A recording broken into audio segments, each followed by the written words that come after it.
The views and opinions expressed in this video/podcast are those of the hosts and guests and do not necessarily reflect the official policy or position of any affiliated organizations. The information provided in this podcast is for general informational purposes only and should not be considered professional advice. While we strive to provide accurate and up-to-date content, we make no warranties about the completeness, reliability, or accuracy of the information shared. Listeners are encouraged to do their own research and consult with professionals when necessary. By tuning in, you acknowledge that any reliance on the information provided is at your own risk. Okay, hello mga kaututang dila. This is Jay. This is Reggie. This is Chupat again. At kami po ang inyong ngayong mga financial expert daw. Puno. Okay. Financial expert na hindi nag-research. So, hindi. Kasi dito sa vlog na to or sa podcast na to, didiscuss namin kung ano yung mga siguro best and worst na financial decision namin. Tapos siguro mga tips din kung how to handle your na mga natutunan namin. Tsaka yung mga nilulook forward namin sa future. Meron ba kayo agad sasabihin o wala pa? Sa akin, Best financial decision best financial decision, na nagawa mo? Siyempre best muna. Baka worst agad sabihin natin. Actually, di sa aking idea to sasawa ko yung MP2. MP2. So yun, best yun kasi mas malaki tubo niya kaysa sa ibang commercial bank. Ang nakakatakot lang kasi government pa rin yun at medyo pangit ang kalakaran sa government. Government naman pag-ibig. Oo naman. Hindi ba sa NGCC? So, yun. Marami namang best na nangyari na pag-ipon, kahit pa paano may saving. Best din yung pagbili namin ng motor sa akin lang. Kasi malaking tulong yun. Kasi kinash nila. Kasi malaking tulong kasi kapag pupunta kasi sa lugar, traffic, umano pa masahe ngayon, sayang ang oras, sayang ang pamasahe. Pag mas magastos siya ng konting nasa namamasahe ka kung tutuusin kasi may maintenance ka, may gas ka. Pero yung oras ng biyahe mo, na natitipid mo. Iba yung oras sa, sabi nga nila, time is gold. So, yung oras talaga, yun ang pinakamalaking advantage doon. So, yun yung best mo sa ngayon. Ikaw, Reg. Sa akin, siguro isa rin yun, kasi parati kami ni Patrick na yun nga, nag-invest din ako sa motor. Sa bahay. Although yung bahay, siyempre sabi nga nila, although okay na investment yung bahay kasi nga kumuha ko ng bahay, kung para sa mangungupahan ka, hindi naman sa'yo yung mapupunta, di ba? Di ba? Kumbaga, ganun na rin naman, mag-invest ka na kahit sabi mong, although sabi nila, di ba, liability pa rin yun. Liability siya kasi hindi siya kumikita. Liabilities pa rin siya, may expense. Pero in the future, siyempre, magiging sa'yo yun, magiging asset na yun. Pero siyempre, una-muna, liabilities muna, di ba? Kasi sa wise decision din, tapos yun yung motor, pangalawa yung motor, kasi nga, una-una, kailangan niya sa trabaho, di ba? Kaysa naman sa magkukumit ka, oras, di ba? Although gasolina, pamahal, wala tayong magagawa dyan. Kamahal ng pamasahe, ganun din. Pamasahe, ganun din, syempre, affected din naman, di ba? Saka na ngayon niya, time, di ba? Hawak mo yung oras mo pagka may may lalakarin ka. May sasakyan ka, ganyan, like motor is very convenient, convenient para sa atin. Sa atin, napakadami na nakamotor, di ba? Yun sa akin para sa akin pinaka-best na nag-investment. Yun. So, sa akin naman, siguro, masasabi kong pinaka-best investment ko, siguro yung hindi ko pagkakaroon ng anak sa ngayon.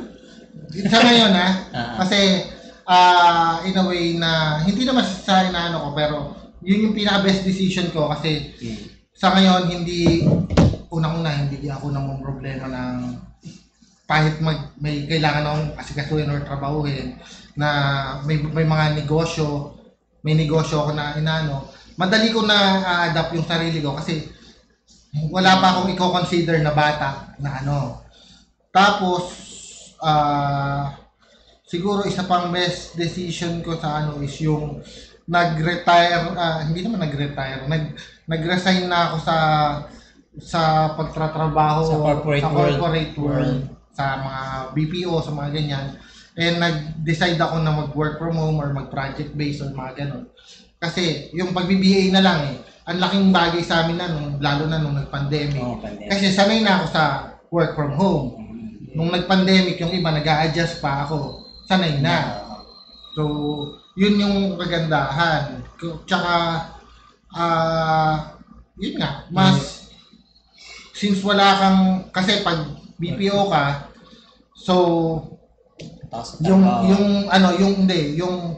yung client ng kumpanya nyo, magbabayad dun sa kumpanya, yung kumpanya babayaran ka. Kumbaga parang may person ka. May middleman. Samantalang sa pag-BBA, direct. Pwede ka mag-direct sa kliyente mo. So wala nang hati. Wala nang middleman.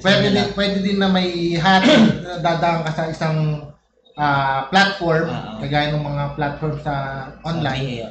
Pero at least minimal, hindi kagaya ng kung ano lang yung napag-decidean ng boss ng company. Siyempre, yung kumpanya gusto pa ng ang nga lang, mag-i-invest ka ng mga gadgets, mga ganun na kailangan mo.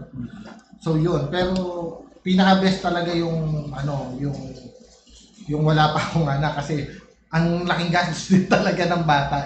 Aminin natin, kayong dalawa. Sa gatas pa lang Gatas, diaper. Nung una, mga buti bata. kasi sa Tapos, plus, siyempre, hindi lang, kasi pag lumaki na, ang susunod mo ng pagkagastusan ay school, education, di ba? Ng bata. Future ng bata. Yes. So, yun naman susunod. Yun. Tapos, siguro, sa worst decision, siguro, since kayo nauna doon sa ako na mauna sa worst. Ang worst decision ko siguro, yung kumuha kami ng BUL. Kumuha kasi kami ng BUL na nagma-monthly kami. Sabi nga namin dapat nag-MP2 na lang din kami kagaya ng ano. Kasi sa amin naman, hindi ko naman sasabing pangit yung BUL. Nagkaroon lang na wrong timing yung pagkuha namin. Kumuha kasi kami ng BUL 2019. Which is before pandemic. Tapos, inabot siya ng pandemic. So, syempre, ini-invest yun Part is insurance, part is investment sa mga stocks. Since nagbagsakan ng stocks, so, nahatak yung So, ngayon, ang kasi namin is pwede namin ituloy pa. Kaya lang, pag iniisip namin, yung kikitain niya in 10 years na hinawakan siya nung bangko is less kung ikukumpara sa kami ang humawak sa kanya at inegosyo namin siya. Kumbaga, mas malaki pa yung kikitain namin kung ininegosyo namin siya. Kaya ngayon, ang balak namin is winidraw na namin. Kaya lang, lugi na kami ng 100K. Yun nga lang. Na-withdraw nyo na pala? Oo, winidraw lang namin. Hindi yung sa nangyari sa amin. Kasi, di ba, pandemic. Naabutan kami ng pandemic kasi kinuha ni Sam yun Hindi ko pa decision yun si Sam. So, kinuha ni Sam yung before pandemic. Naabutan ng pandemic. Medyo, na-delay kami ng bayad-bayad. No? Saglit lang may tatanong lang ako. May nakakapag-decision ka ba sa Kasi, hindi nga. So, nagka-pandemic, ang nangyari, medyo nag-struggle din sa work. Tapos monthly nun. Oo, kasi medyo natagalan akong walang work nun So, parang nung kailan lang. Ganun yung nangyari nun. Kasi nakahanap naman ako ng work from home din doon after nung months. Pero medyo nag-suffer na, hindi mo na monthly. Lahat naman pati. Lahat. Maliban lang sa amin. Kasi sanay na ako sa work from home. Di ako din, nung time na yun, ganun din, may ganyan din ako BUL. Nung nag-pandemic, wala na, hindi ko na naituloy. Sayang. Actually, 1 year na nga yata ako dun 1 year mahigit. Sa amin, mga 3 years yata. Bago lang din kasi nung Sa amin, pinatagal pa namin. Ginawa pa namin 6 years, tataka namin binawi. Sa akin naman yun yung, puti sa akin, kasi bago lang din kinuha, bago lang din na-offer sa akin. At hindi ganun kalaki yung na-invest ko, tapos nawala na. Kasi hindi ko na tinuloy, kasi sayang wala din naman ako magawa. Sabihin sa'yo nung ikaw, tutuloy mo kung what, di ba? Kasi sa amin nun, biruin mo, 5,000 monthly for 6 years. Mabot siya ng 350,000. Tapos ang makukuha lang namin, 200 plus. Logi ka na. Maraming nakakawalan yan. Pero, Kasi nga, hindi pa siya, hindi pa siya kasi mature, di ba? Pero ang inaano kasi namin nun, kesa antayin ko pa yung 4 na taon. Lalaki pa yung nalulugi, hindi ka din sure kung kikita. Kung tataas pa yung kasi di ba sabi nga nila, hindi naman sure yung interest rate na pwedeng makuha nun dahil nga naka-depend siya sa stock. Yes, kasi ang sure na makukuha namin yung 300 355 na nga yung naipulog namin. Pag another 4 years pa yun, baka umabot ng kalahati. Hindi, umabot pa ng mga half million. Kalahati. So parang sabi namin, i-negosyo na lang namin. Ituloy na lang, idagdag namin sa pinapaikot namin. Para sakali. Isa pa yung sa mga worst decision, ng college, ang dami kong natin ng seminar ng mga pyramid. Ako din yan. Actually, college, ako din, hanggang ngayon, kahit may trabaho, ganyan, na may mga natindanan ako, mga nag-aalok ng too good to be true na mga networking. MLM ba tawag doon? Multi-level. Marketing. Pero same din naman. Kasi nung college tayo, bago parang susulputan yan. Kaya medyo di pa tayo aware eh. Kaya, syempre, interesado ka, kikita eh. May mapapakita sa yung pera, ang dami. College ka eh. College ako, survival mode ako nun eh. Kung saan may pera, May kapling pa nga ako nagtatrabaho sa Minute Burger. May libre akong burger. So, yun. Yun nga yun. Isa pa yun. So, survivor. Lahat ng pwedeng pagkakitaan na atinan mo. Pero, kung tituusin mo, sinasayang lang din ng oras pa nun. Ako naman, yun nga. Ilang oras yung mga nasasayang nun? Mahina ng 2 oras, 3 oras. Minsan ako nga, may mga training, Tapos, pa. puro lang ang kwento tungkol sa success nila. Pero hindi naman sinasabi paano sila nag-success. Actually, sinasabi nila yung success nila. Bakit sila nag-success? Dahil sa mga nasa baba nila. Ako naman, in fairness nakwento ko na to dati na nag-join din ako sa ganyan. May na-join na ako na ganyan na actually, kung ako lang yun, hindi ako mag-join. Kaya lang pareho tayo, hindi makapag-decide. Back to you! Pareho tayo, hindi makapag-decide kasi pag kinontra ka na nung isa, wala kang choice. Hindi, sa akin naman kasi, since gusto niya, pinagbigyan ko para maano lang din niya. In fairness din naman, after nun, na-realize niya. Hindi, after nun, gumaling siya sa pag-handle ng business. Kasi, ano na niya, alam niya na agad yung mga red flag eh. Kaya ngayon ang businessman talaga sa amin si Mau. Siya talaga yung magaling mag-handle ng business. Kasi ngayon inaaral niya na, hindi na kagaya dati na kasi syempre papakitaan ka ba naman ng mga yung bumblebee na sasakyan? Camaro. Para sa plaka eh, iba't ibang may Diba? Tapos, yun. Nakapera ng ganyan, nakabundle-bundle ng pera. Tapos mamaya, next! Ayun. Hindi, actually, tinuro rin naman sa amin. Ang sabi sa amin, mga nagwa-market, hindi mo kailangan ng pera. Kailangan mo lang magpanggap. Tinuturo nila yun. Tapos, papasakayin ka nila talaga doon sa mga nila, yung Mustang. Papasakayin ka nila, papaupuin ka doon, papahawain ka pa sa pipicturean ka. Tapos i-post mo. Basta hindi mo naman sinabing sa'yo. Basta mag-post ka lang ng mga ganyan. Dream mo, ang goal mo, mga gano'n. Mga ganyan, para makahatak ka daw. Which is para sa akin is panloloko. Hindi ko talaga siya kaya. Hindi ko din moto yung gano'n. Hindi ko kung tutusin ngayon, kaya na namin lang ganun dahil meron kaming kayong lalabas eh. Lalabas na Pero hindi ko kasi kaya mga kung gagamitin mo ibang tao para kumita ka. Oo, sa akin kasi yun yung ano nila eh. Mahirap alam ang konsensya sa lahat. Yun yung ano nila eh. Yun yung parang, ano ba tawag doon? Parang marketing nila, strategy nila. Kung man tawag doon, Yun yung ano nila. Na yung nasa baba, sila yung magtatrabaho para sa'yo. Same lang din. Ganun din naman ng corporate. Oo. Nasa baba, nagtatrabaho pataas. Pero, ibig Problema sabihin, nun, sila yung... legal way. Oo. Legal way. Pare-pero ka nagtatrabaho. Yung pinaka-manager mo, nagtatrabaho pa rin siya. Eh, ikaw yung nasa... Iba ba, after mo first time na mag-look-look, o di nakaupo ka na lang. Nagtatrabaho pa rin sila. Mm. Mang-uuto sila. Ayun, nga pala. Movie sila, Pero siyempre, hindi na ganun kabigat. Hindi, ganun din naman sa ano. Mabigat pa rin. Ganun pa rin naman sa corporate eh. Akala mo pag naging manager, mas magdali yung trabaho. Hindi mas mahirap mas yan. mahirap. Pero, in a way, hindi mo pa rin kasi ang ano yung truthfulness kasi ng trabaho. Yes. Yung ang tawag na integrity. Yung integrity na ginagawa nyo. Oo, hindi yung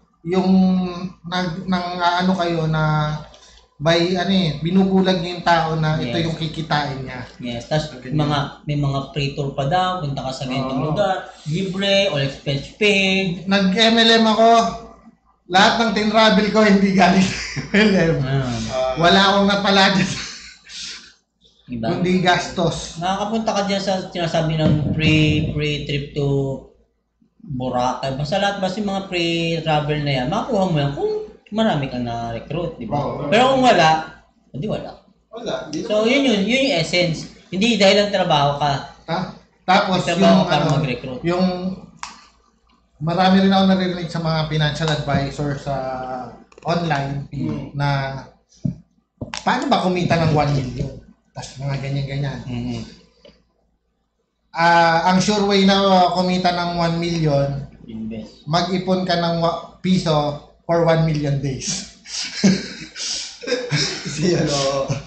Yun ang pinaka-sure. Kumbaga, it's parang gino-joke ko lang, pero para makapundar ka nung amount na gusto mo, simulan mong ipunin. Kumbaga, bawasan mo yung spending mo kumpara sa income mo. As long as may natatabi ka na hindi mo ginagalaw, maabot mo yun eh. Kaya lang, ang tanong kasi dyan, ano na ang gagawin mo pag meron kang ipon? Kasi ang value ng pera natin, bumababa yan. Due inflation. So, dati, nung panahon natin, meron yung palabas si FPJ na aksidente niya yung bike ni Susan Roses. Sabi niya gano'n, magkano yung babayad ko dyan sa bike? 20 pesos siya. Ewan ko kung 20 o 50 pesos. Tapos sabi ni FPJ, ang mahal naman nan, bisikleta lang, 50 pesos or 20 pesos. Biruin mo nung time. Ngayon, 20 pesos. 20 pesos ang bike. Ang mahal sa kanila. Ngayon, bentahan mo ako ng bike 20 pesos, bibili ako 10 eh. Hindi lang, 100 pa, benta ko lang. Kikita ako, di ba? Mga ganun. Kumbaga, bumababa rin yung value ng pera natin. So, lalo na ngayon, ramdam natin. Pero, sa exchange nga lang ng Philippine peso ngayon, 58 na plus. So, yun, ang isipin mo, yung gagawin mo rin doon sa pera na yun. Kasi hindi po pwedeng ipon lang siya na nakatambak. Ang dami kong napanood din sa mga Jessica Soho na mga matatanda na nag-ipon sa alkansya, inamag na lang yung alkansya. Inanay. Papel, inanay, wala na. Wala na. Kumbaga, kailangan isipin mo rin, planuhin mo rin kung ano yung gagawin mo doon sa inipon mong pera. Pero syempre, unang-una, isipin mo muna kung paano mo maipon yung pera. Syempre, unang-una... May paglalagakan ka, sabi nga nila. Oo, hindi naman natin dinidiscourage yung pag-iipon sa alkansya, sa mga bahay, ini-encourage nila sa bangko, di ba? Although yun nga, syempre, maghanap ka ng ibang way, not necessarily bangko. Marami pa rin way para invest yung pera, ipunin. Marami way. Sa tamang para na hindi sa mga scam na investment kuno. Hindi rin yun. Siguro ito, masishare ko rin na lesson siguro. Ito sa family namin nangyari to. Yung kapatid ko, pinag-aaral kasi ng nanay ko sa private school nung bata. From elementary hanggang college? Hanggang grade 6 lang. Okay. Nasa siya, assumptionista nga yung kapatid ko assumptionista. So, hindi naman kami mayaman para maggastos ng ganong kalaki sa ano. Kasi ang tuition niya noon pa yun ang tagal na noon, 30,000 per year. Per year. Per year, mura pa yun sa ngayon. Mura siya ngayon, di ba? Pero noong panahon na yun, mahal. 30,000 per year. Ngayon, magkano? Ngayon, isipin mo hanggang grade 6 na pag-aaral nila doon, pagdating ng high school, public school na. Pagdating ng college, wala nang pang-aral. Kasi kung ako ma-advise ko lang, kung wala naman kayong masyadong income or hindi kayo pinanganak na may gintong kutsara, kumbaga, maganda ang turo sa private school, pero ang mas ina-advise ko is pag-ipunan nyo yung college. Oo. Di bali ng public school from elementary to high school to senior high na ngayon, di ba? Basta ang pag-ipunan nyo yung college niya. Kasi yun yung importante, kasi yun yung magiging career path niya. Speaking of college, meron na akong nakausap talagang very successful na tao. Na kung pagka-college mo yung tao, o yung anak mo, pagka-college mo sa mga prestige na school. Kilalang school. Kahit na hindi siya gumagamit with honor, yung mga makikilala niya sa school na yon, magiging influence yun. Marami siya magiging marker. Kaya siya, umulo siya ng gano'n kasi nag-aral siya sabihin ko na, sa Ateneo. Wala, yung pamilya niya is minimum wage earner lang. May konting scholar. Sa dami niyang kakilala. Dami niyang atenista. Dami natin nasa ating sosyedad. Mga klase, mga classmate niya. Kabatch. Ang dami niyang nadali siya makapasok sa trabaho. Kasi na high paying job. Kahit na less effort siya, na talagang nasa corporate siya na matataas ng kanyang sahod. Binibigyan, nakagraduate lang siya, hindi naman siya nakakuha siya ng scholar. Pero sabihin mo mataas yung kanyang grade, hindi naman. Basta graduate siya ng atenista. Oo, talagang kinahit siya ng magulang niya, talagang makagraduate doon sa prestige na sa university. So yung mga niya, ngayon maganda na yung kanyang may anak siya na nag-aaral din sa Ateneo na maganda rin yung kasi yung mga nakilala niyang tao doon, yun ang naging asset niya. Kasi para makaakyat sa ladder, kahit na sabihin mo hindi siya masyadong matalino, siya influence pa rin ng mga nakilala niya. Kasi may kasabihan nga, di ba? May kasabihan nga, it's not what you know, but it's who you know. Kaya nga Kasi applicable pa rin naman yan Kasi totoo lang, yung mga bagay na may tuturo yan. Yung mga yung mga dapat mong gawin o ganyan. Pero yung kakilala mo na magtitiwala sa iyo, hindi yan. Kailangan mo munang patunayan. Ngayon kung kilala ka na nila noon pa, malaking bagay talaga. Makita lang nila, masipag yan. Binigyan siya ng project ng nung kasama niya sa thesis, tapos nung nag-graduation sila, kinuha siya ng company ng kanyang tatay. Kasi kasama rin niya sa thesis, tapos binigyan siya ng malaking project doon sa company. Gaya ko. Meron akong kakilala, pinasok ko sa trabaho. Di ba natanggal kami? Yun lang, mahirap. Di ba? Baliktad. Tinanggal tayo. Tinanggal yung nagpasok sa kanya kasi yung may-ari It's not what you know. It's who you know. Who does not pay. Who does not know. So yun. Bida ka talaga dito! Load ka! Kasi... Nang malaman mo. May pasok ka na, inilabas mo kami. May pasok mo okay na yun. Pero yun nga, isang example lang is not what you know. Even if you don't know anything, it's who you know. Diba? Kasi you know pala, hindi mo pala you know siya. Ako, hindi ko know. Ganun pala gagawin sa inyo, hindi tanggal kayo. So, kasi ako yung nag-interview so... Sige, pinasa mo kasi you know. You know. You know ko no. It seems that I don't know. So, yun. Tapos, siguro, isa pang ito natutunan ko lang din to na kung kukuha ka ng bahay, kunyari bibili ka ng bahay. Ito kasi sila Patrick nag-iisip na tong kung bumili ng bahay. Nag-iisip Hindi ko sinabi bibili na kayo Nag-iisip na kayo. Nasa plano. I-inform ko lang, Planning ito stage. natutunan ko to, na kung kukuha ka raw ng bahay na gusto mong titirahan mo, dapat yung malapit sa trabaho mo. Or, syempre, since work from home ka, wala na, hindi na issue siya. Pero kung halimbawa na kasi nangyari rin sa amin to, gusto ko kumuha ng kondo sa may Cubao dati. Kasi nagtatrabaho ko sa sa may Boni lang. Or sa Boni or Cubao pwede kasi Malapit sa Makati yung Boni, di ba? So yun. So Boni tapos Makati. hindi, Boni tsaka sa Cubao kasi di ba nag-Eastwood din ako. So gusto ko mag-condo doon. Ngayon yung parents ko ayaw kasi gusto raw nila may lupa. May ganyan. Kasi paniniwala. Tradition. Okay naman, naintindihan ko naman yung reason kasi ang lupa nga naman, pamahal ang presyo. Kaya lang, ang iniisip ko kasi doon, yung convenience. Accessibility. So, nangyari, kumuha kami ng bahay sa Rizal, which is ang layo. Hindi mo natitirahan.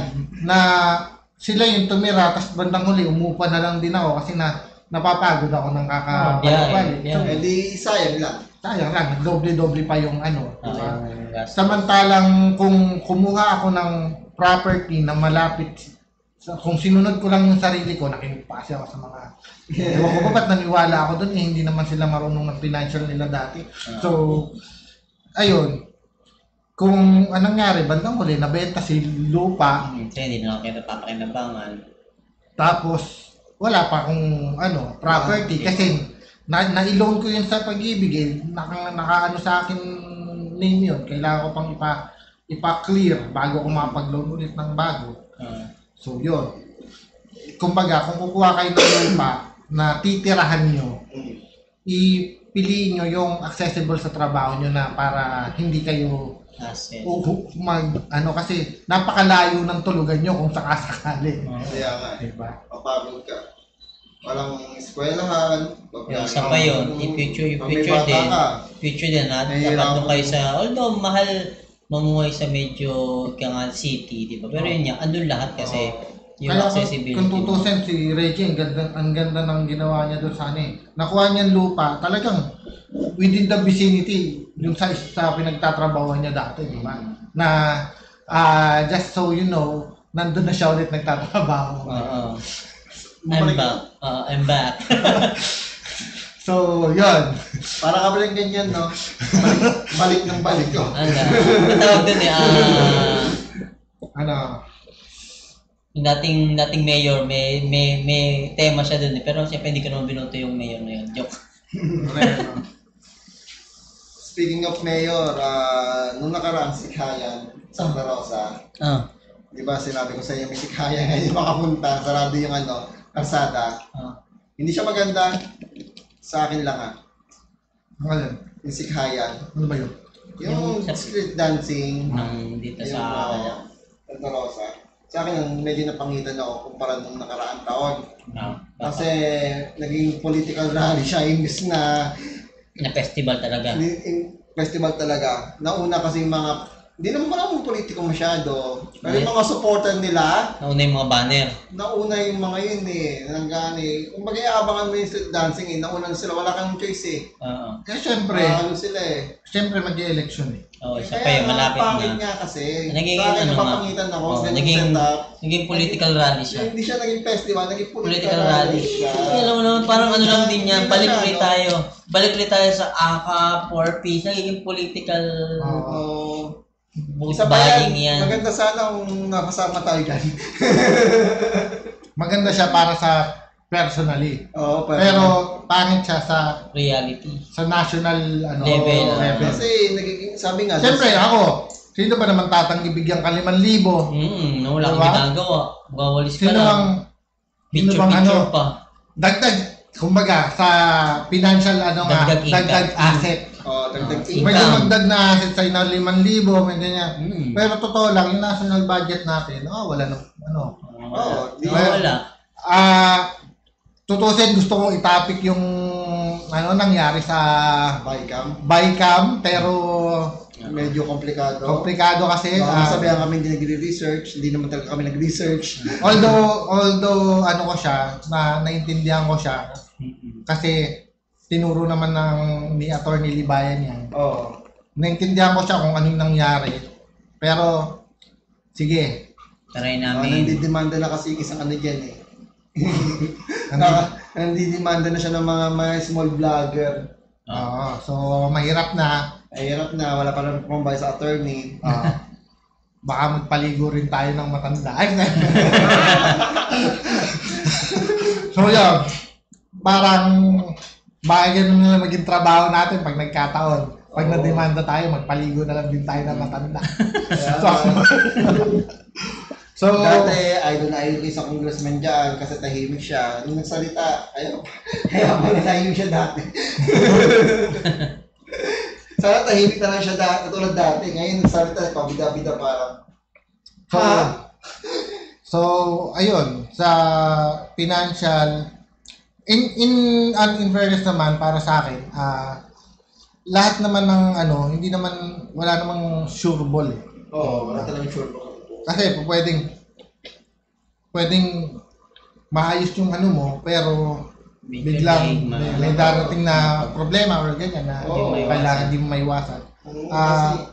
Ang kagandahan lang kung medyo nakapaghanda ka. May humugutin. Meron kang fallback ika nga.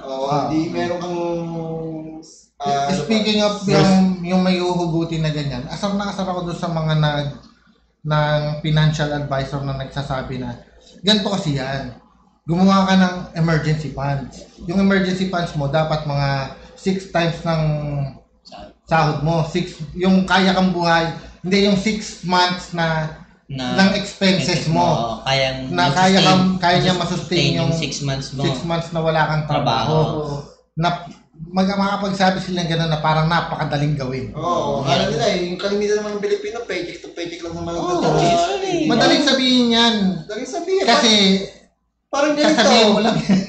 Hindi mo naman na-experience. Parang ganito.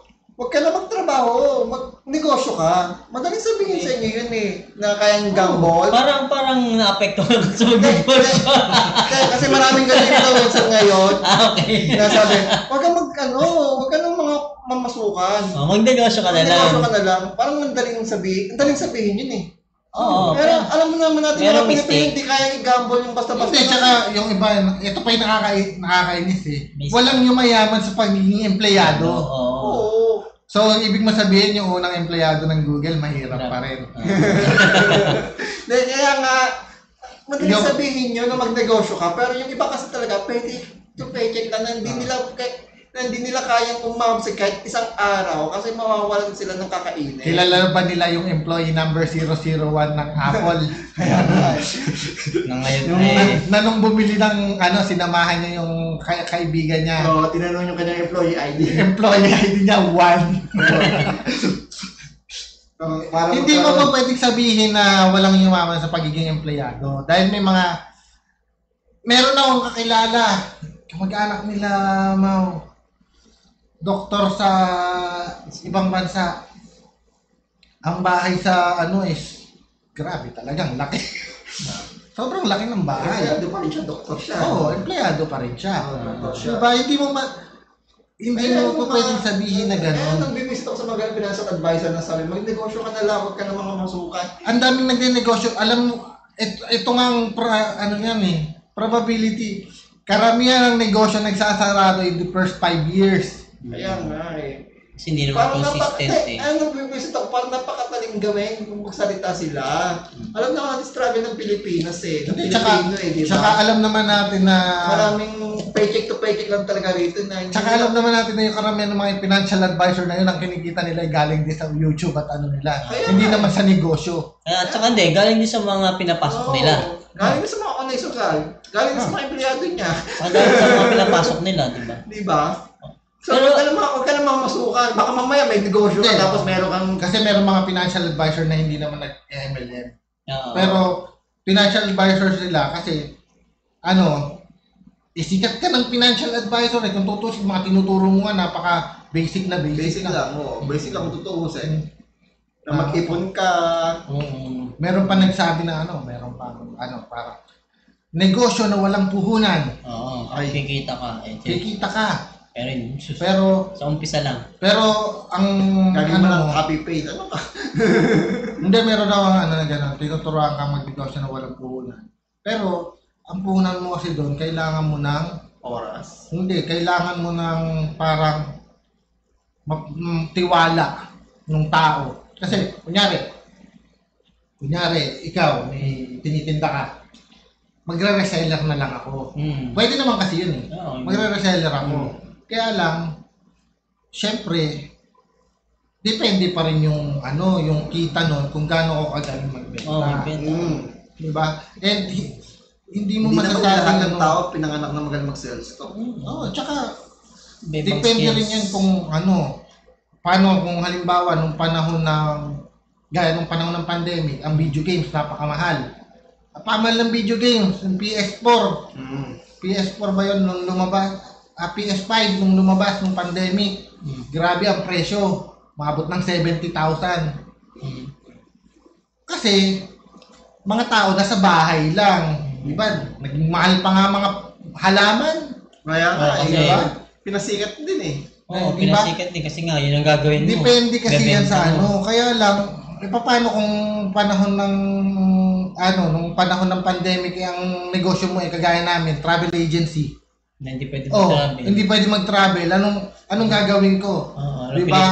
Kahit anong galing mong mag-sales to, kung bawal ka mag-travel, dahil maraming restriction, diba? Mahirapan, pwede mo mag-travel, kaya lang daming hocus-pocus, diba? Dahil kukunin, dahil gano'n. Tsaka walang, nung time na yun, walang travel na leisure. Oo, wala. Travel lang na business or basta gano'n lang. So, yun yung sinasabi namin na walang absolute na hindi mo alam kung ano yung mangyayari. Kaya in a way, maganda yung yung meron kang emergency funds, pero hindi siya ganun kadaling gawin. Let's face it, sa Pilipinas, kalimitan ng tao, kaya nga tayo counted, di ba? Insurance nga, karamihan wala. Wala eh. Ako wala. Okay ka din? Ako din, wala din. Ako meron. Ikaw, may HM mo kayo. Hindi, wala ko HM sa company, pero kumuha ka. At least, di ba? Ano yun? Meron ka pa din. Insurance? Hindi, HM mo lang. Hindi, merong Investment din. Parang O life lang. Parang HM mo mo. rin sa company, parang ganun din ang HM mo din. Hindi Pero- siya. Hindi, insurance yung tinatawag yung life insurance. Oo, na pagka... Si Mau meron nung kaya lang nung sa BUL, alisin namin, wala na. Oo, siyempre. Yung life insurance kasi yung parang anytime na nakonod may mangyari sa'yo, may maiiwan ka sa Ganun na ako Ang sa... HM mo naman, pang illness naman kasi. Ako naman, wala. Alam mo bakit? Kasi wala akong pakialam sa mga maiiwan ko. Yung baga, sino bang bibigyan ko? Wala, anak. Nanay ko. Kami. Naging mo kami sa ano to. Sa depende. Na mo pa tuloy sa... Ala. Manipulate pa tatlong. Magagalit tuloy nanay ko sa atin. Hindi, kasi kumbaga parang sa akin, tapos unhealthy naman din ako sa unhealthy living naman ako. Healthy to. Healthy kaya Healthy yan. to. So yun. Financial advisor na nga tayo eh. Pero yun nga, pero kung kaya nyo, mas magandang may insurance, mas magandang may HMO kasi mga ganyan. Hindi natin na Ako lang, para sa Kung akin. kaya talaga. Kung kaya. Ako naman, hindi naman sa pagano, pero kaya kong kumuha ng HMO, hindi ko lang ginagawa. Dahil wala rin naman akong balak magpa-checkan. Ako, papacheck up ako lang. Malaki yung bukol ko eh. Tsaka sa HM mo. Hindi bukol yan, pre. Nauubos ng buhok ang tawag. Ano ba yan? Nantog ka? May bukol ka dyan. Ayan. Nagiging kamukha mo tuloy si Mr. Love. Hindi, magkakaroon yata ako sungay. Ha? Dalawa ba? Dalawa ba yan? Unicorn ka. Unicorn. Isa lang. Isa pala. Pero Pala. parang magkakaroon na rin yan. Hindi, ganyan nagsimula si Mr. Lombab. Hindi naman, ganyan siya eh. Paloob. So, ayun. Tapos, yung ano pa ba? Yun. Yung MP2, maganda yan. Maganda naman siya. Kung Kaya yung ano. dalawang marami maganda siya. Tsaka una-una may... Wag lang madadaki ng cover. Kasi medyo kabado ako sa government pa rin siya. Pero may papel ka naman eh. Mayroon ka naman ano eh. Actually, wala naman akong problema sa government. May problema ako sa mga nakaupo sa government. Yung mga nag-handle. Government is government. Yes. Talagang dapat pagtiwalaan natin ang gobyerno. Pero yung mga nakaupo ngayon, kasi OA na masyado yung kanilang kurakot. Sa ngayon ang pangit ng kurakot ngayon sa... May maganda bang kurakot? Hindi. Dati kasi medyo tago. Hindi kaya, pero wala maganda. Wala maganda. Wala magandang kurakot. May maganda bang kurakot? Magandang makita. Ngayon kasi talagang lantaran na pero hindi maganda. Yung pupunta ka sa rahat, pag malaki mo, namigay ka ng kalahating bilyon sa isang gabi para sa ayuda. Pero hindi mo naman sa'yo. Di ba? Hindi mo naman pera yun. Saka, yun nga. Si Herbert Bautista nga nakasuhan kasi yung kanyang project hindi maano yung dalawang eh. Hindi siya mapapakinabangan dalawang. Naging ano. Nakita nila, ito na audit to. Punta tayo sa ayuda. Walang audit. At saka, yun nga, kailangan yung ayusin ng finances nyo. Kasi, para hindi kayo mahuli sa sumali sa Squid Game. Dahil sa mga... si Patrick, hindi pa niya napapanood ang Squid Game. Ako si Frontman. Ako si Circle. Ang napanood siya yung si 456. Si 456. Ang muli ko napanood na Mr. Bob. Ang muli ko napanood na Squid Game kasi si Chapusit yata yun. Sino? Si Chapusit. Si yung pumano na komedyante. Si Chapusit. So, pag hindi nyo sinayos yung finances nyo, kagaya nun din sila sa Squid Game, yung part 1 part, karamihan sa kanila nalubog sa utang kasi dahil sa sugal. Na-scam din. Sa sugal? Sa sugal. Sugal. Tapos sa crypto. Ayan, yung part 2, crypto. Crypto na. Karamihan crypto. Cryptocurrency. Kasi yun yung naging trending, yun na nag-invest. Pero yung part 1, puro sugal karamihan. Pero ngayon, paano na-scam naman sila. Crypto, nag-invest na. Pero, yun nga, siguro, kaya nga din doon sa Squid Game, di ba? Ibig sabihin, yung sa part 1, medyo mabababa yung IQ. Sa part 2, medyo... tumas na. Kasi nag-iisip sila about sa investment eh. Kaya... Or parehas lang silang greedy. Hindi, kasi tignan mo, kaya nga di ba sa Squid Game, yung simula, di ba si recruiter, yung sino yun, basta yung... Si Goblin. Sa Goblin. Siya yung nagre-recruit, di ba? Para matest niya kung nagte-take talaga ng risk. Makikipagpustahan siya yung tas sampal kapalit ng gantong pera. Di ba? Kung greedy ka, sampal lang para sa pera, di ba? Tapos sampal na ako. Diba? Tapos bandang uli na, di ba, yung mga naglalaro doon, parang yung bida, sa uli, sa sobrang gusto niya lang manalo, makagante, nawawala na sa isip niya yung pera. Di ba nung huli, ready na siya sumampal eh. Tapos binigay, eto yung pera, para hindi mo masampal, pogi yung pogi yung recruiter. Ikaw, pwede ka sampal-sampal. Pero guwapings din yung dati, nung kabataan yung si 456. Yung Pilipino. Di, ayun. Yun yung niya, di ba? Parang pinapakita doon yung greed ng tao na kumbaga, kung tutusin, una pa nga lang 10,000 won yata, di ba? Or 100,000. Di ko matandaan eh. Pero, yun kapalit, tapos sasampalin lang kita.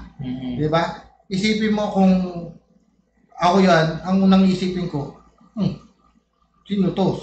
Kalokohan yan, too good to be true. Tapos sa public place pa kayo mag-ganon. Makikita pa ba to? Sinasampal yun. Diba? Parang unang-una pa lang, too good to be true, pero pinatunayan nga nila na totoo. Pero ayun ang kapalit, diba? Buhay nila. Pero alam naman natin hindi totoo yung script. Oo, malamang. So, yun lang siguro, subukan naming mag-share ng mga knowledge about finances or para mas makilala nyo rin kami. Tapos siguro para mag-guide na rin yung kasi karamihan nakikita ko mga Pinoy ngayon, actually ako din naisip tong idea to. Karamihan ng mga Pinoy ngayon nadadali doon sa mga Too good to be true na. mga ano, tas yumaman ka na, anong ginawa mo? Naglaro lang ako ng color game. Naglaro ako ng scatter. Di ba? Diyos ko. Oo, yun, isa pa yun. Mga commercial pa ang ganun eh. Mayaman ka na dahil siya ay Kailangan nating talaga yan, maging vigilant sa mga ganyan bagay. Medyo palala. Dati akong nakamontero, ngayon nakabiyas na lang ako. Pero may disclaimer pa sila. Mga 21 years old above lang. Tapos, game responsibly. Ha? Ngayon nakikita akong bata nag-scatter eh.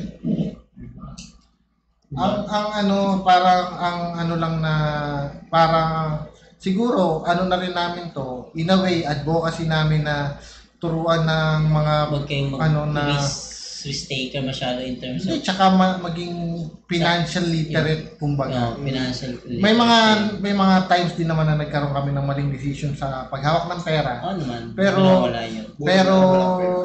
pero in a way na Dumaan lang yung pera. na pa rin naman namin na kahit papaano yung finances namin is naayos pa rin naman namin. Kumbaga, may mga time na sabi nga, may mga time na nagigipit, lahat naman tayo dumadaan sa time na Nagigipit daw siya. Lahat naman tayo dumaan sa time na nagigipit. Dumaan lang siya. Dumaan lang siya.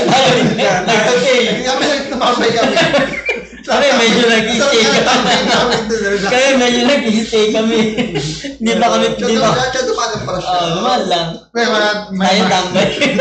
mga time na dinaanan natin yan. Pero as long as natututo ka sa mga naging mistake mo and you try to be better or at saka inaaral mo rin siguro in a way ba sa ngayon okay yung finances ko, sabi nga nila, okay yung finances ko ngayon, pero hindi ko rin masasabi kung hanggang kailan yan.